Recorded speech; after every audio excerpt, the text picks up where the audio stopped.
The dust bag assembly consists of the fabric dust bag, a wire bag support, and the plastic fitting to attach it to your tool. Most problems with the dust bag involve the fabric bag. The bag can tear, and the stitching around the zipper can be torn. Replacing the dust bag is simple to do, and I'm going to show you how. Hi, I'm Mark Socha.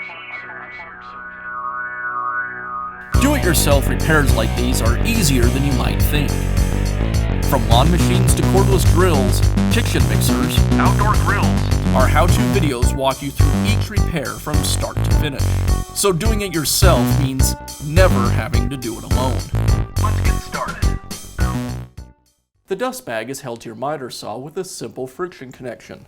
To remove it, I just pull it away from the dust duct. Now I can install the new bag. I'll place the dust fitting that comes with the bag into the neck and then place the assembly back onto the dust duct.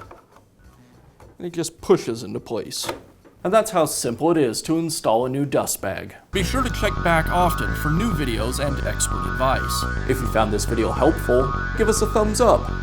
And leave a comment.